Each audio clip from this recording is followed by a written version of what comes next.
Hello friends, welcome to প্রতিমা রান্নাঘর। আজ আমি বানাবো মুসুর ডালের একটা রেসিপি। আমি লাউ আর পাতিলেবু দিয়ে বানাবো। এখানে আমি মুসুর ডাল 1 কাপ মুসুর ডাল ভালো করে ধুয়ে আমি দিয়ে দিলাম সিদ্ধ হতে।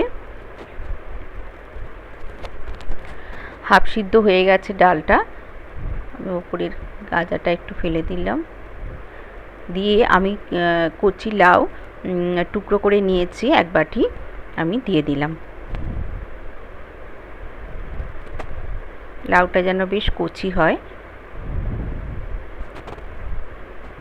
আজকের ভিডিওটা খুবই ছোট, সবাইকে কাছে অনুরোধ আমার ভিডিওটা কেউ স্কিপ করে দেখো না, আর লাইক দিয়ে দিও।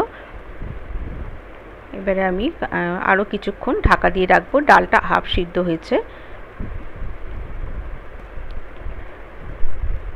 দুপুরে ভাতের সাথে ভীষণ ভালো লাগবে খেতে এই লাউ লেবুর ডাল।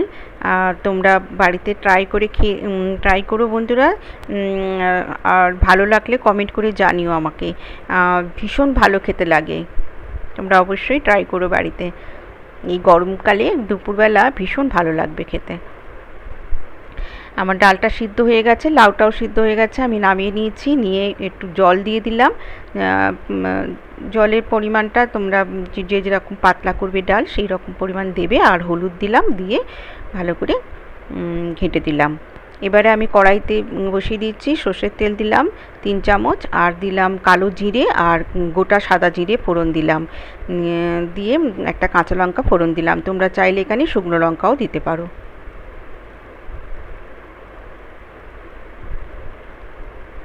এবারে আমি ডালটা সাঁতলে নিলাম। এবার আমি 3 মিনিটের মতন একটু ফুটতে দেব। পরিমাণ মতো নুন দিয়ে দেব।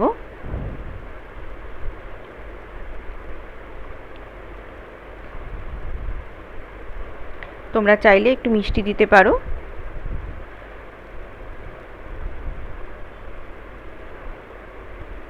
আমি 3 মিনিটের মতন একটু ফুটতে দিলাম।